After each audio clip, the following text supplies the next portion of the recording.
네, 안녕하세요. 오늘은 코로나19와 예수님의 부활이 일깨운 소중한 가치들이라는 제목으로 말씀드리겠습니다. 주 예수 그리스도는 금요일에 십자가에 달려 죽으시고 무덤에 장사 지냄을 받았습니다. 죽은 지 3일째 되는 날, 주일날 새벽에 부활하십니다. 그래서 우리는 죽은 예수가 아니고 부활하신 주님을 만나고 있고, 그리고 그 주님을 섬기고 있습니다. 우리의 왕이십니다. 예수님 부활하신 후에 바로 하늘로 승천하지 않으셨고 40일 동안 머물면서 사람들에게 나타나셨습니다. 이 기간 동안 예수님께서는 제자들에게 중요한 교훈들을 상기시키고 강조하시면서 몇 가지를 확실한 선물로 남겨주십니다. 믿음의 선물, 소망의 선물, 사랑의 선물, 그리고 사명의 선물입니다. 이 선물들을 우리들도 받아야 되겠습니다.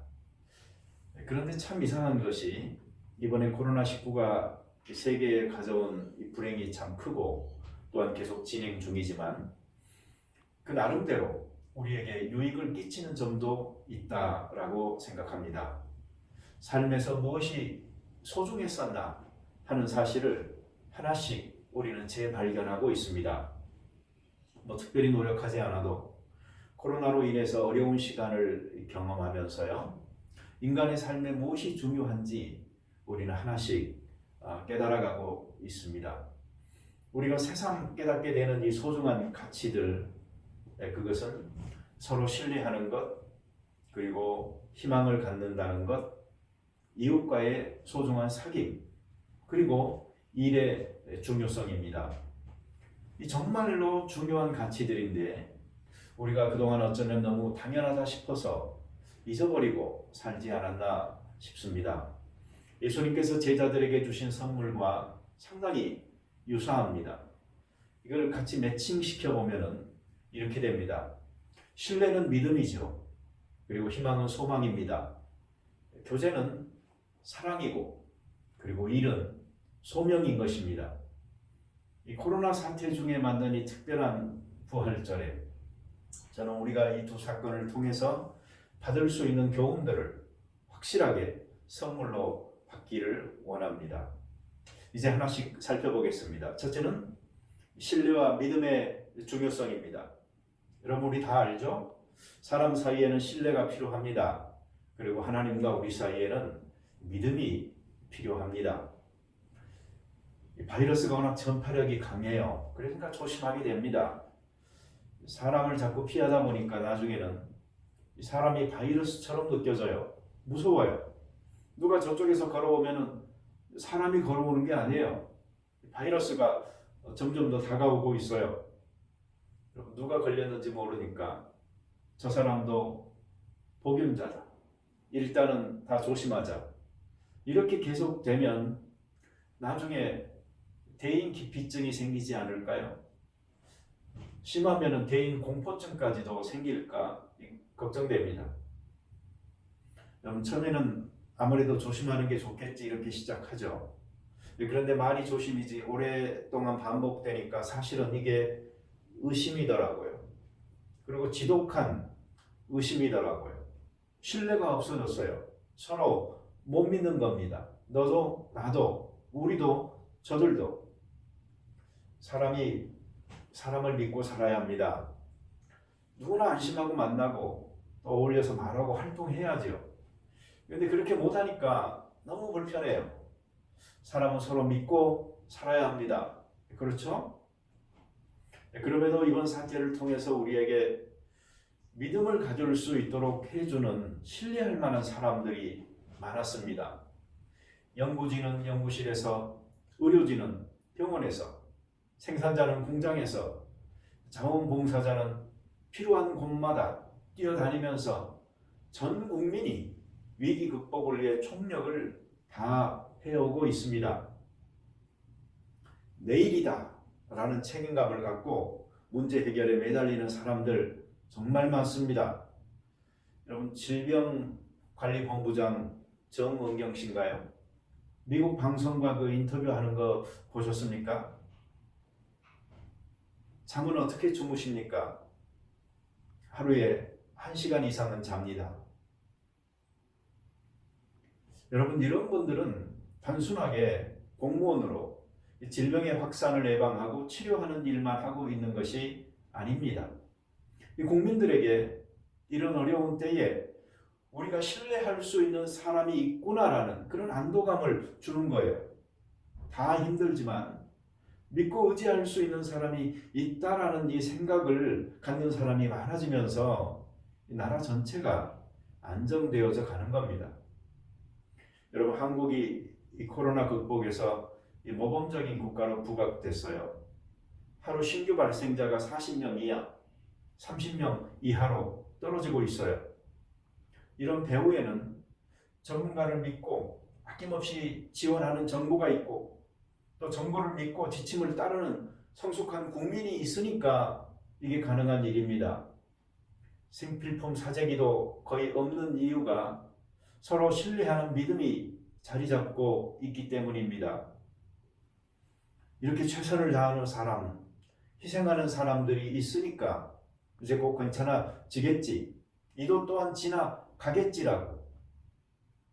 여러분, 대한민국이 정말 잘 대처하고 있고, 그리고 이제는 치료제와 백신 개발에도 성공해서 세계적으로 많은 생명을 살리는 데 기여했으면 좋겠습니다.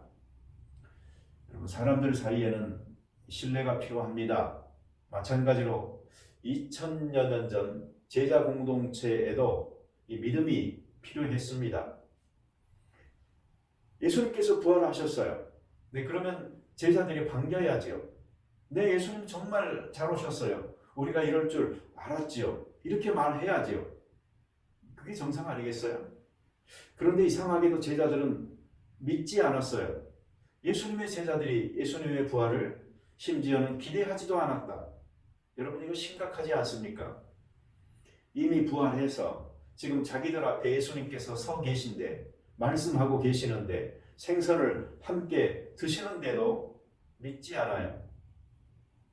그러니 부활하신 예수님께서 여러 번 나타나셔서 그들로 믿게끔 여러 증거를 보여주신 기록이 성경에 나옵니다.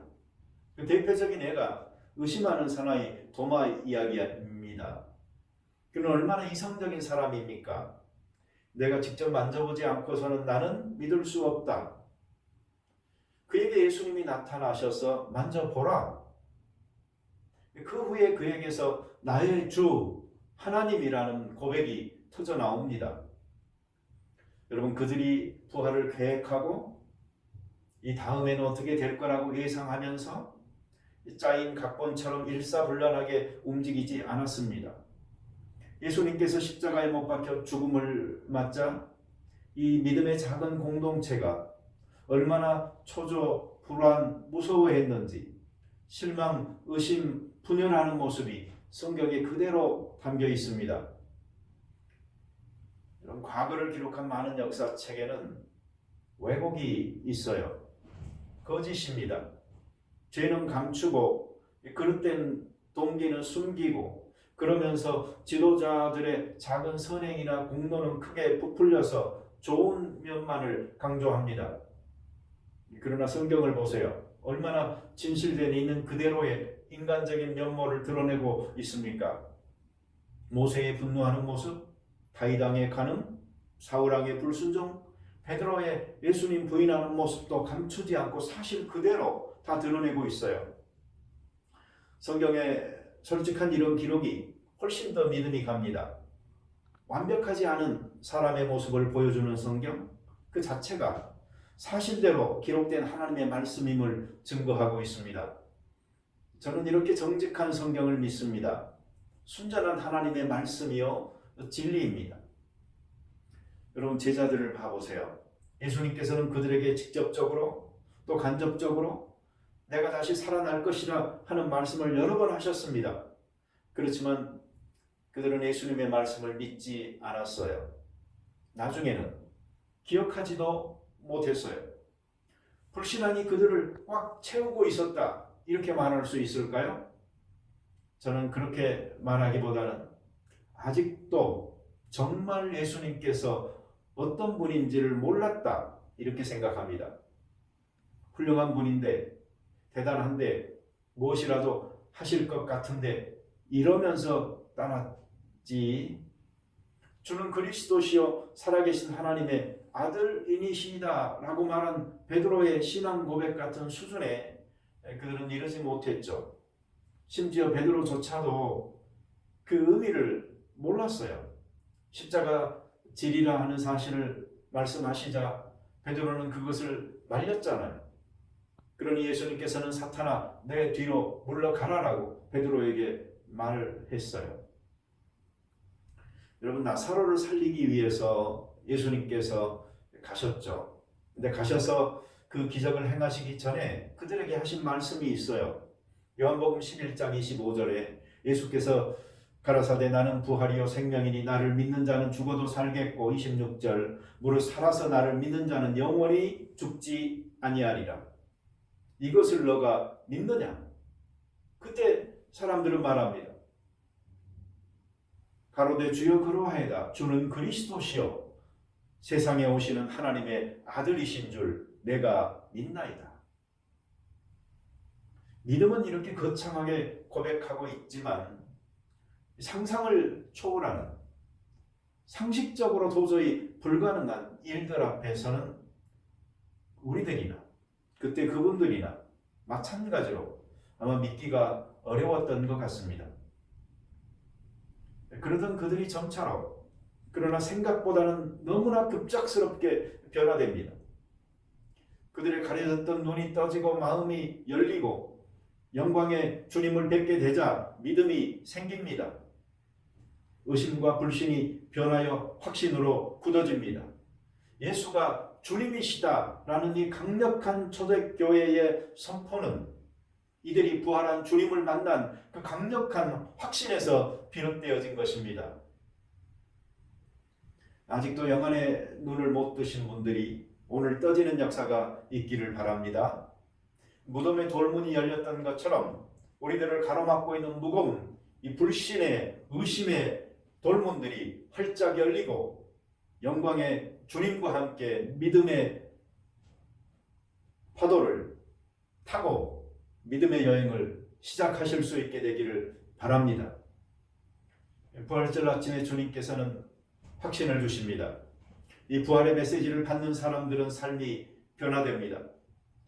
혹시 내일에 대해서 불안해하고 있는 사람이 있다면 이 제자들처럼 놀라고 무서워하고 두려워했지만 그러나 주님께서 부활절 아침에 너희에게 평안이 있을지어다 라고 말씀하시는 이 인사의 말씀을 받으시고 마음의 평안과 믿음의 확신을 갖게 되기를 부탁드립니다. 두 번째로 희망과 소망의 중요성을 이 두 사건은 우리에게 가르쳐 주고 있습니다. 여러분, 사람에게는 희망이 필요합니다. 하나님을 믿는 우리에게는 소망이 필요합니다. 이 자발적이든 강제적이든 이 사회적 거리두기, 자가 격리 등의 말을 사용하고 있지만 따지고 보면 가두는 겁니다. 갇히는 겁니다. 이동의 자유가 없이 갇혀 지내면서 활동 반경이 좁아지고 자꾸 위축되지요. 옛날에 한국에서 경험해 보신 분들이 있을 거예요. 야간 통행 금지 또는 계엄령. 요즘 특히 시드니에 있는 우리들은 여기저기서 들려오는 이야기가 좀 우울합니다. 부활절 홀로데이 기간인데도 이 기간의 경찰은 사회적 거리두기 이거 더 단속한다고 홍보하고 있습니다. 여기저기에서 감염자, 사망자 수치와 그래프는 자꾸 올라가고 확산세는 지도를 점점 더 붉게 물들여가고 있습니다.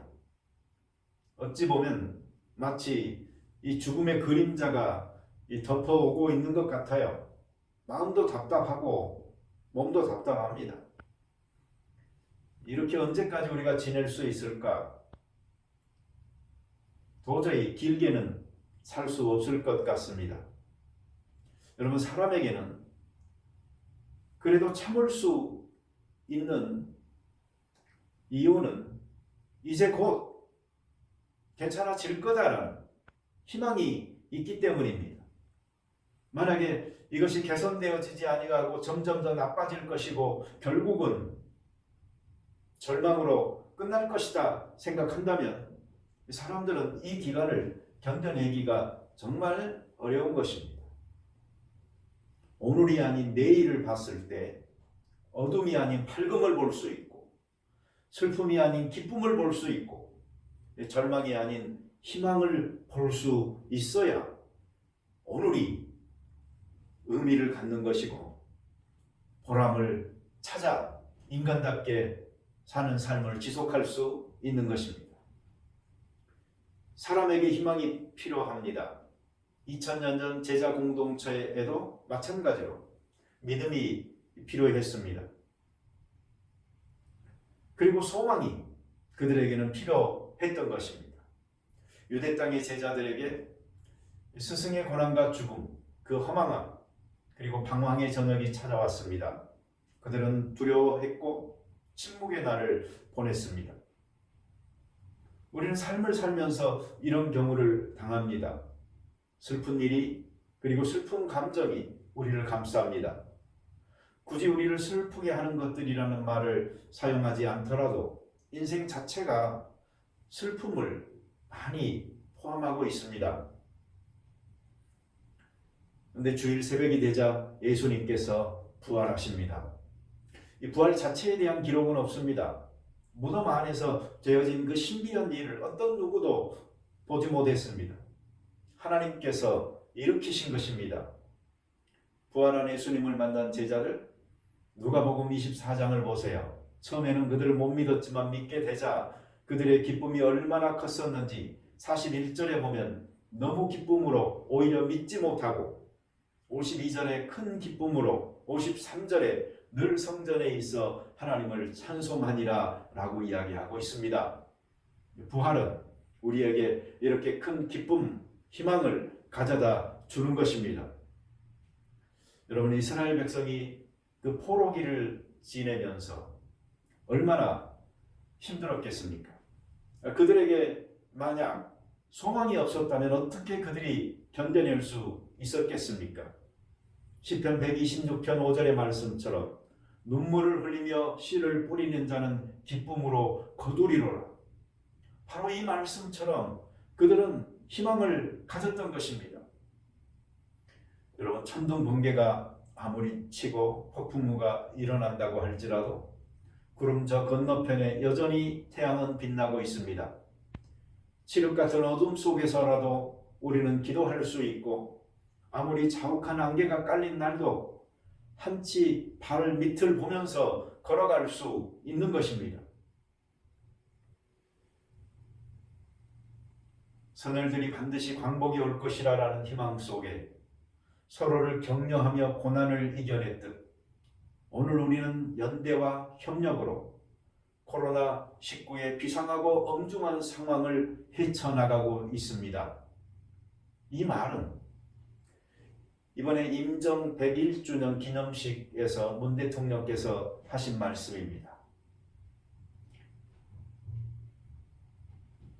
서로에게 희망을 격려하면서 고난을 이겨내고 독립의 날을 기다렸던 그 선열들을 우리 생각해 보십시다. 마치 이스라엘 백성들이 그 포로기를 지내면서도 여호와 신앙을 잊어버리지 아니하고 꿈을 갖고 열망했던 그날이 있었던 것처럼 우리 민족들도 그러한 소망과 희망을 붙들고 살았던 것입니다. 여러분, 살다 보면 열려야 할 문이 열리지 않아 꽉 막힌 느낌을 가질 때가 있습니다. 절망이 찾아오지요. 가슴이 답답하고 무엇을 어떻게 해야 할지 막연할 때가 있습니다. 최선을 다해서 내가 밀어도 꿈쩍하지 않는 큰 바위 덩어리처럼 절망이 버티고 있을 때가 있습니다. 마치 예수님이 누우신 무덤을 가로막고 있던 돌문처럼 말입니다. 여러분, 이러한 문들이 이 부활절을 맞아서 활짝 열리기를 소망합니다. 여러분들이 간절히 소망하고 있는 열리기 원하는 문들이 사망 권세를 이기고 부활하신 예수님의 큰 능력이 임함으로 활짝 열리기를 바랍니다. 실망과 좌절, 시련에 찬 사람들이 새 힘을 얻기를 바랍니다.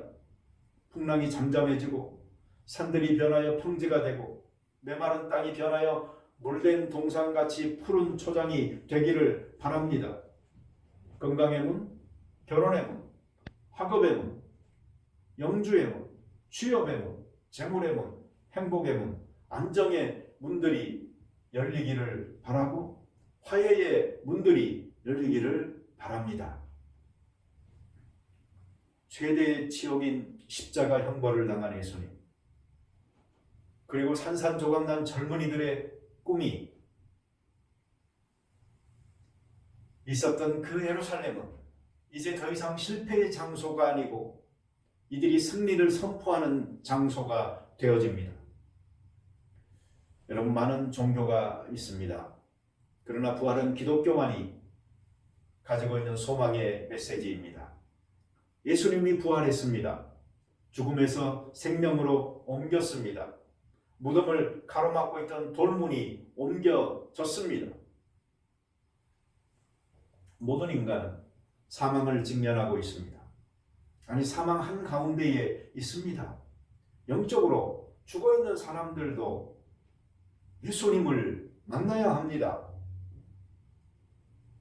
아직 새 생명을 찾지 못한 분들, 새 생명으로 거듭나는 놀라운 은혜를 하나님께서 주시기를 바랍니다. 육적으로는 살아있지만 영적으로 죽은 사람들, 십자가 앞으로 나아가시기 바랍니다. 그러면 예수님은 그 십자가에 매달려 있지 않을 것입니다. 이미 예수님은 부활하셨기 때문입니다. 이 부활한 주님을 만날 수 있을 때에 크리스찬의 삶은 능력이 있게 됩니다. 여러분, 엘리야 선지자가 로뎀나무 아래에서 기진맥진하여서 이렇게 말하지요. 여호와여, 넉넉하오니 지금 내 생명을 취하옵소서. 주님의 일을 하다가 얼마나 힘들면은 이렇게 말하겠어요. 하나님은 천사를 보내서 그에게 떡과 물을 먹이고 기운을 차리게 하여서 자신의 종으로 계속 사용하시지 않습니까?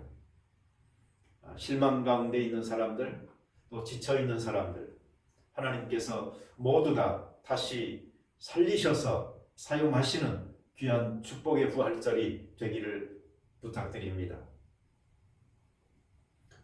여러분, 이번에 보니까 유튜브의 영상 중에 돈 없는 워킹 홀리데이, 곡으로 돌아가라 라고 했다는 자극적인 내용이 많이 올라왔어요. 네, 그 기사는 앞뒤 다 빼고 그 부분만 꼭 집어 과장한 것이다 라고 저는 생각합니다.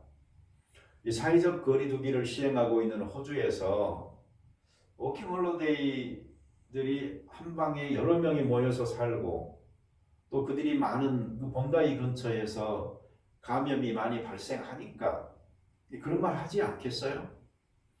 또 모리슨 호주 총리가 이해하게끔 부드럽게 말 잘 했어요. 좋은 때에 호주에 왔지만 지금은 안 좋은 때가 됐습니다. 돈이 없어서 여기서 더 이상 못 버틸 형편이라면 자기 나라로 돌아가야 하지 않겠습니까? 이렇게 말을 한 거예요. 그리고 나중에 또 비자 관련해서 여러 가지 대책들도 지금 발표하고 있잖아요. 너무 절망적으로 생각하지 마시고 너무 부정적으로 말하지 마시고 희망적인 부분들을 보시면서 여러분들 이 어려운 때를 잘 헤쳐나가십시다. 이 마지막에 웃는 사람이 승리한 사람이라는 말이 있지 않습니까? 이 그리스도인들은 이 죽음의 권세를 깨뜨린 예수님으로 인하여서 승리라는 궁극적인 메달을 이미 딴 사람들이에요. 이건 하나의 확신 있는 약속이라고. 그러니 우리는 죽음과 같은 어떤 현실이든 어려움이든 극복하고 이겨낼 수가 있습니다. 마지막에 우리는 웃는 사람들이기 때문에. 호주에서 어려움을 겪고 있는 사람들도 마지막에 웃는 분들이 승리하는 분들입니다. 중간에 좌지우지 하는 것보다는 보다 멀리 보시면서 큰 걸음들을 내시고 이번 어려움도 잘 극복하여 승리하실 수 있게 되기를 바랍니다. 세 번째로 사귐과 이 사랑의 중요성을 이번 두 경우를 통해서 우리가 발견할 수가 있습니다. 예수님의 부활의 메시지에서도 그리고 코로나 바이러스 이 세계적인 사태 속에서도 사람이 서로 사귄다는 것, 교제한다는 것, 서로 사랑한다는 것이 얼마나 소중한지를 발견합니다. 사람은 누구나 이 사귐을 필요로 합니다. 그리고 하나님을 믿는 우리에게는 무엇보다도 사랑이 더 중요합니다. 그렇지만 우리가 평소에 그 가치를 잘 알지 못하죠. 왜냐하면 언제든지 전화하면 되고 만날 수 있고 대화할 수 있으니까. 마치 생명을 유지하기 위해서는 공기가 반드시 필요한데 이게 너무 흔해요. 너무 많아요. 그러니 그 중요성을 잊고 살듯이 우리는 우리의 가족, 친구 그리고 이웃들을 그렇게 대할 때가 있습니다. 여러분 너무나 귀한 것을 값주고 사라고 하면 어떻게 살 수가 있겠어요? 그렇게 하나님께서는 공짜로 무제한으로 취하도록 하셨는데 우리가 값없이 그저 받아 사용만 하고 그 고마움을 모르면 안 되는 것이죠.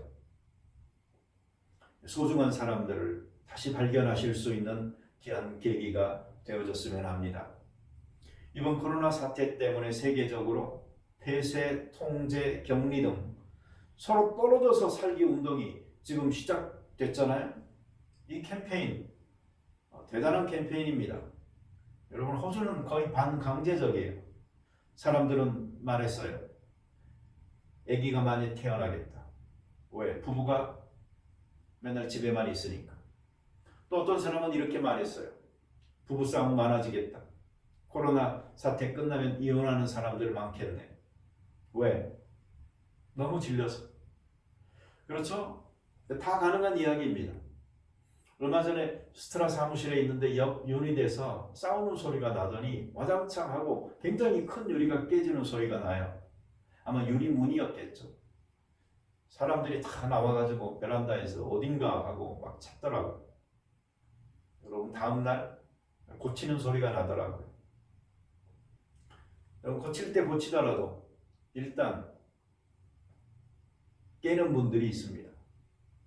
그만큼 어쩌면 우리들은 연약한 사람들이에요. 여러분 요즘 사귐이 원활하지 않습니다.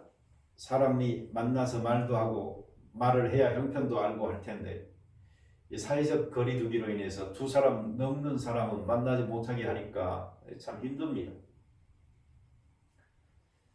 이번에 신문에 보니까 부자들의 다른 선택이라는 이 기사가 있었어요.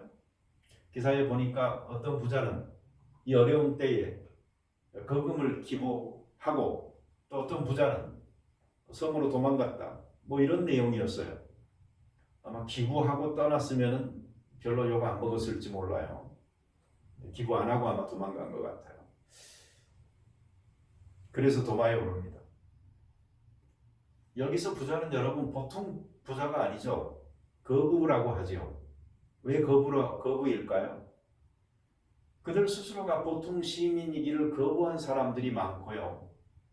또 그들의 삶의 형태를 보통 사람들이 거부한 거예요. 그래서 우리 거부라고 합니다. 이거 농담입니다. 여러분 충분히 그럴 수 있는 능력이 되면서도 자기만 생각하고 자기만 사랑하는 사람, 자기 가족만 챙기는 사람, 이렇게 속 좁은 사람들이 싫어하지요. 같이 더불어 사는 사회에서 서로 믿고 사랑하고 책임져야죠. 배신감 갖게 하는 행동을 하면 안 되지요. 이번에 크게 한몫 잡으려고 엄청나게 많은 양의 마스크를 사재기 해가지고 창고에 쌓아 놓았다가 폭리를 취하려고 한 사람들 많았습니다. 여러분 돈은 벌 수 있어도 사회적인 신뢰를 무너뜨리고 불안을 조성하게 한 것입니다. 자원봉사자들 보면은 부끄럽지 않을까요? 정말 사랑스러운 사람들이에요. 누가 그렇게 수고하라고 했나요? 누가 그렇게 위험을 감수하라고 등을 떠밀었나요? 아니거든요.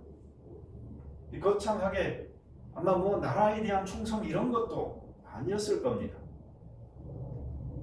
한국 사람이 가지고 있는 기본적인 그 사람에 대한 정, 사랑이 그들로 하여금 그렇게 헌신적인 돌봄을 실천하게 만들었을 겁니다. 여러분, 위기가 왔을 때 안전한 곳에 숨어서 자기를 돌볼 수도 있고요. 발벗고 나서서 위기에 처한 남을 돌볼 수도 있습니다. 자기 안위를 먼저 생각하느냐 아니면 남의 형편을 먼저 생각하느냐의 차이일 뿐입니다. 제가 이번에 느낀 것은 평소에 남들 다 필요 없다고 하면서 가족만 챙긴 사람들, 이런 사람들이 있어요. 이번 분들도 이웃의 소중함을 다시 발견했을 거라는 생각이 들어요. 가족이 아무리 좋지만 여러분, 가족하고만 있어 보세요. 힘들어요. 하루 종일. 벌써 몇 주 됐어요. 가족들하고만은 못 살 것 같아요. 그래서 저도 날마다 사무실로 출근합니다. 떨어져야 살죠. 또 사무실에 있으니까 요즘 같은 시국에도 가끔씩 찾아오는 분들이 있어요. 그러면 밥도 얻어먹고 또 제가 사드리기도 하고, 이 교제하는 시간이 나름대로 저는 좀 있습니다. 여러분, 가족, 친구, 이웃 다 소중한 사람들입니다. 그저 그곳에 변함없이 언제나 있으려니 당연하다 생각하지 마세요. 그리고 있을 때 잘 하십시오. 하나님께서 나에게 허락한 귀한 축복이라고 여겨서 가족, 친구, 이웃을 사랑하시기 바랍니다. 저도 회개합니다. 여러분, 사람에게는 사귐이 필요합니다.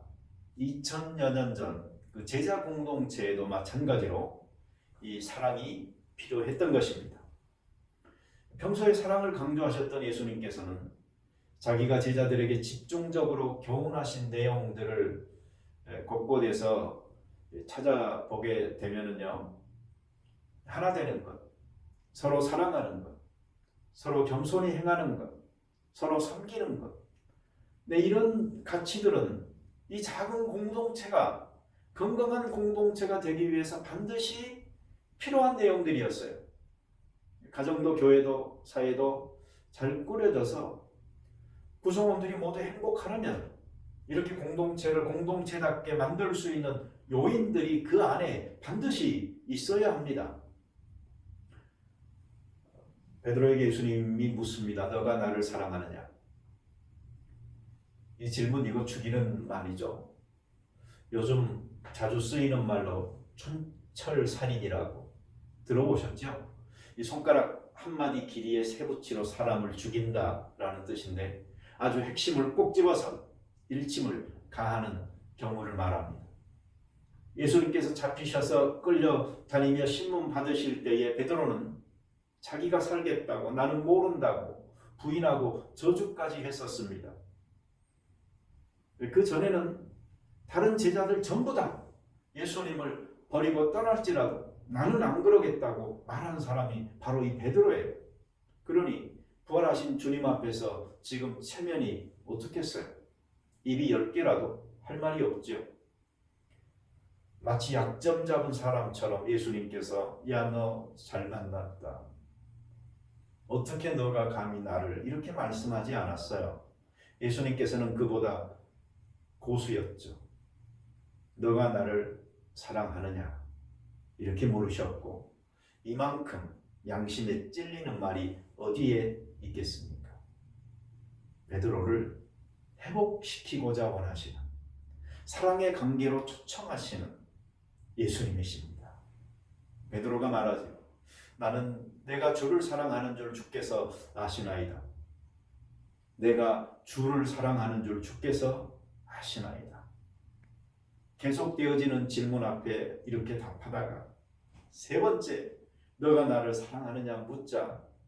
주여 모든 것을 아시오매 내가 주를 사랑하는 줄 주께서 아시나이다. 저는 이 세 가지 물으시는 질문과 동일하게 답변하는 것을 통하여서 베드로는 예수님과 다시 사랑하고 사랑받는 관계에 온전하게 들어왔고 회복되어졌다라고 믿습니다. 이번 부활절을 통하여서 이런 회복이 필요하신 분들 또는 화해가 필요하신 분들 모두에게 놀라운 은혜가 있기를 바랍니다. 그래서 불가능하게 여겼던 사람들과 화해하는 역사가 있고 또 사랑하는 관계로 다시 시작할 수 있게 되기를 바랍니다. 사귐이라는 것, 사랑이라는 우리의 이웃이라는 것은 정말로 소중한 가치들입니다. 넷째, 마지막입니다. 일과 이 소명의 중요성을 이번 그 코로나 사태나 또 예수님의 부활 우리에게 다 상기시켜주고 있습니다. 여러분, 사람에게는 일이 필요합니다. 하나님을 믿는 우리에게도 주를 위해서 일하는 소명이 필요합니다. 요즘 코로나 사태로 일이 끊긴 사람들이 많습니다. 일하고 싶어도 일이 없어서 못하는 사람들이 많이 생겼어요. 일의 중요성, 일하고 있을 때는 잘 모르지요. 그러나 없어서 보세요. 압니다. 일하고 싶을 때 일하지 못하는 사람에게 일이라는 것은 생명줄이요 참으로 소중한 것입니다. 그래서 요즘 일하고 계시는 분들은 정말 감사하시기 바랍니다. 호주 나라를 아무리 뒤져도 할 수 있는 일이 없더라고 하면서 저에게도 어디 일할 데 없을까요? 라고 물어보는 사람도 있습니다. 안타까운 일이죠. 여러분, 호주에서는 매주 일요일마다 미디어에 총리가 등장합니다. 그의 발표가 명령이 되고 벌금 집행이 시작됩니다. 무섭습니다. 저는 민주주의인 줄 알았는데 호주가 공산주의더라고요. 한국보다 더한 것 같아요. 사업장 문 닫으라고 하니까 갑자기 문 닫습니다. 일꾼은 그냥 색 땡입니다. 돌아다니지 말아라 라고 하니까 거리가 환산합니다. 그래도 요즘은 등장하면 지원 대책도 발표하고 하니까 조금은 괜찮습니다. 오늘은 뭘 발표할지 우리 또 지켜보자고요. 쉬면은 처음에는 좋습니다. 늦잠도 자고. 그런데 며칠 지나면 잠은 늘 깨던 시간에 다시 일어나고 별로 할 일도 없고 사람이 참 심심해집니다. 우리 자주 듣지 않습니까? 일찍 은퇴하신 분들이 할 수 있을 때까지 일하라고 참 무료하다고 이렇게 말하죠. 일은 여러분 단지 돈을 위해서가 아닙니다. 일은 자기 실현이요, 이 사회에 대한 기여입니다. 남에 대한 봉사요, 또한 하나님 앞에서 떳떳한 보람이 되는 것입니다. 이 노동의 가치, 수고의 땀은 정말 아름답고 가치가 있어요. 이런 땀은요, 여러분 매운 음식 먹고 흘리는 땀과 비교할 수 없어요. 일을 안 하면 돈이 안 들어오죠. 물론 이것도 문제지만 이보다는 삶의 균형이 깨집니다. 그리고 사람으로서의 그 자존감이 많이 떨어지게 됩니다. 일이 일만이 아닌 거죠. 일터에서 사람끼리 만나고 말하고 어울려서 지내고 부딪히면서 사는 그 생활이 끊긴 거예요. 그게 단절된 거예요. 사람 만나도 여러분 좋은 사람 만나시기 바랍니다. 이번 주 중에 어떤 분이 저에게 그런 말을 했어요. 돈을 적게 주는 사람일수록 일도 빡세게 시키고 더 오랫동안 일을 시킨다고. 돈을 많이 주는 사람은 일도 편하게 시키고 일이 힘들면 돈도 더 준다고. 일을 시키는 사람의 성품이 좋으냐 나쁘냐 이것이 중요한 것이지 일의 강도가 세냐 돈이 시간에 따라 달라지느냐 뭐 이런 것이 중요한 게 아니라고 말을 하더라고요. 네, 일을 하시더라도 좋은 사람과 함께 일을 하는 은혜가 있기를 바랍니다. 여러분, 사람에게는 일이 필요합니다. 2000여 년 전 그 제자 공동체에도 마찬가지로 일이 필요했습니다. 그들은 하나님께 부름받는 소명이 바로 이 주의 부활과 더불어서 다시 시작되어졌습니다. 제자들은 실망과 시리에 빠져 있었죠. 이 형편없는 소수의 공동체가 부활하신 주님을 만나면서 세계를 변화시킬 믿음의 전파자들로 우뚝 서게 됩니다. 이들은 처음부터 거짓에 기초하지 않고 진실한 관계를 맺고 있었기에 부활 사건으로 인해서 자기들의 실패를 딛고 일어섰을 때 다시 뭉칠 수가 있었습니다. 엎어졌다가 일어나니 새로운 세계가 보이고 새로운 기대로 가득 채워집니다. 이게 시작이구나. 끝이 아니었구나. 그리고 그들은 부활의 증인들로서의 삶을 살게 되는 것입니다. 여러분, 믿고 따르던 위대한 스승 예수님께서 지옥스러운 십자가 고통과 형벌을 당하고 죽었다가 그리스도 주님으로 부활하게 되자 산산조각난 젊은이들의 꿈이 다시 살아납니다. 바로 그 예루살렘에서 일어났던 어둡고 끔찍한 실패의 과거를 딛고 결연하게 일어나 세계에 희망을 선사하는 복음의 증거자들이 될 수 있었던 거죠. 저는 예수님의 이 부활이 없이는 도저히 설명되어지지 않는 사건, 이것이 바로 제자들의 이러한 변화라고 생각합니다. 어떻게 그들이라고 말할 수밖에 없을 정도로 한심한 모습을 보였거든요. 베드로는 예수님을 부인하고 제자들은 최후 만찬하는 마지막 순간까지도 서로 자기가 크다고 싸우고 있었어요. 십자가 후에는 엣직업을 찾아 흩어지던 사람들이었어요. 실망과 시리에 빠져있던 제자들이 부활의 주님을 만나면서 세계를 변화시킬 믿음의 전파자들로 변화되어지는 이 믿기지 않는 사건, 이것은 부활의 주님이 그들을 만나 주셨기 때문에 가능한 일인 것입니다. 여러분, 자신이 믿지 못하면 못 전합니다. 어떻게 남이 들어도 못 믿을 만한 일을 그렇게 확신 있게 전하고 자기도 믿지 못하는 거짓을 위해서 누가 목숨까지 바칠 수가 있겠습니까? 여러분, 사명자들이 걸어간 길을 보시기 바랍니다. 그들은 거침이 없었습니다. 하나님의 소명이 너무나 분명히 있기 때문입니다. 이사야 선지자는 사역을 해오다가 성전에서 하나님을 만나죠. 그리고 재출발합니다. 거룩하다, 거룩하다, 거룩하다 만군의 여호와여. 이 창하하는 스랍들에 둘러싸여서 보좌에 앉아 계신 하나님을 뵙는 순간에 그는 그 자신을 발견합니다. 그리고 결국은 내가 여기 있나이다, 나를 보내소서라고 고백하지 않습니까? 베드로를 생각해 보세요. 성경에는 없지만 베드로가 로마의 핍박을 피해 빠져나가고 있을 때에 예수님을 만났다는 기록이 전설로는 전해져 오고 있습니다. 그런데 그는 앞에서 걸어오고 계시는 예수님을 보면서 코바디스, 주여 어디로 가시나이까라고 말합니다. 그 예수님은 말씀하시기를 나는 너가 빠져나온 로마를 향해 간다. 그 말을 듣고 베드로는 부끄러웠어요. 그래서 로마를 향해서 다시 돌아가게 되고 결국은 십자가형을 받게 되는데 나는 예수님처럼 제대로 십자가를 질 자격도 없는 사람이라고 나를 거꾸로 매달아 달라고 요청하였다. 그래서 그곳에서 죽음을 당했다라고 전해져 옵니다.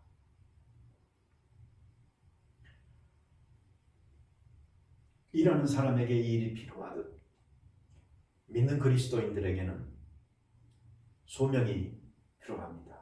소명은 사역인 것이고 사역 또한 일인 것입니다. 아직 이것을 못 발견했다고요.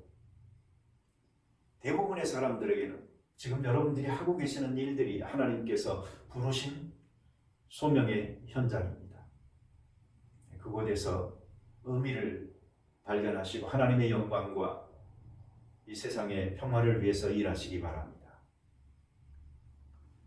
진젤도르프 백작이라고 모라비안 선교사의 위대한 발자취를 남기신 분이 계십니다. 그분에게 찾아오셨던 것처럼 주님은 갑작스럽게 우리에게 찾아올 수는 있어요. 기대하십시오. 계단을 오르내리다가 중간 복도 벽에 걸린 십자가에 매달린 예수님의 초상을 봤습니다. 그 사람은 그곳을 하루에도 몇 번씩 오르락 내리락 하면서 봤던 그림입니다. 그런데 그날따라 유난히 의미심장했어요. 그래서 그림 밑에 쓰여져 있는 작은 글씨를 읽게 됐는데 그곳에 나는 너를 위하여 이렇게 죽었다. 너는 나를 위해 무엇을 주느냐? 바로 그 순간이었어요. 그는 그 순간에 자기의 삶을 하나님께 드리기로 결심합니다. 우리들에게 하나님께서는 그렇게 찾아오실 수 있습니다.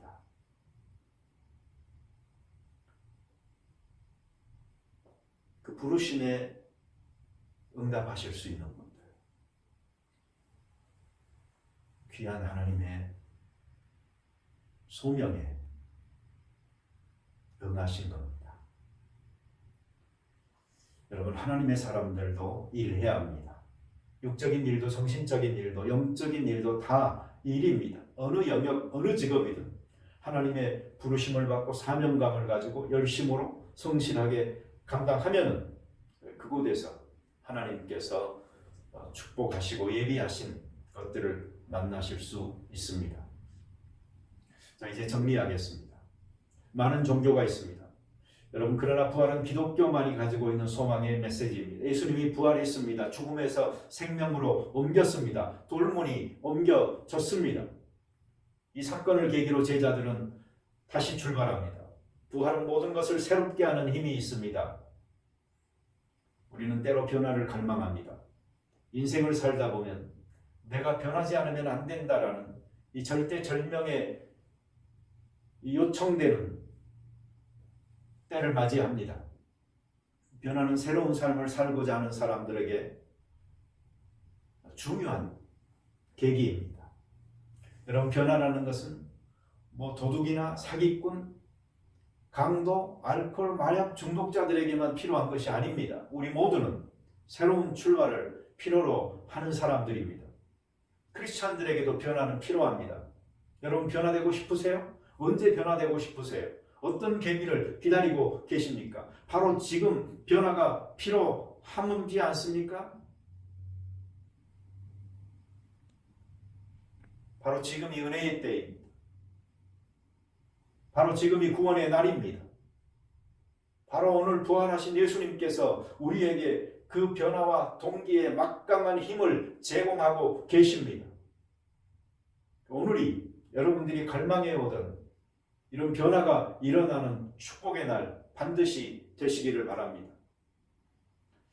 부활의 주님을 제대로 만나는 사람은 변화되고야만 합니다. 변화시키고야만 하는 힘이 그 안에 있기 때문입니다. 아무리 고집세고 아무리 완악해도 아무리 양심이 화인 맞았어도 아무리 반항해도 이 사망 권세를 이긴 부활의 능력 앞에서 산산조각이나 깨지고 무너져 내립니다. 엠마오로 가던 두 제자의 마음을 뜨겁게 하고 발걸음을 돌려서 예루살렘으로 다시 향하게 만든 그 능력이 온통 세상 난심으로 가득 차 있는 우리의 발걸음들을 돌리게 하실 줄로 믿습니다. 여러분, 부활은 축복입니다. 놀라운 축복입니다. 자식이 부모의 축복을, 스승이 제자를 축복하듯이 우리는 축복을 필요로 합니다. 사랑은, 그리고 믿음은, 그리고 소망, 이러한 가치들은 하나님께서 이미 우리에게 축복으로 주신 것들입니다. 잊어버리고 살았고 그 가치를 재발견하고 우리가 우리의 것으로 삼을 때에 그 하나님의 축복이 폭포수처럼 임하기를 기원합니다. 여러분, 부활은 기적입니다.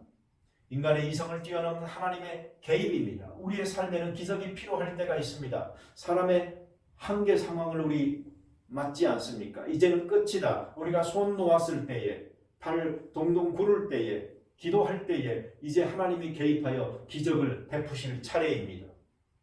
하나님의 기적, 오늘 부활절 아침에 하나님께서 개입하는 기적이 있기를 기원드립니다. 여러분, 부활은 승리입니다. 이보다 더 큰 승리가 없습니다.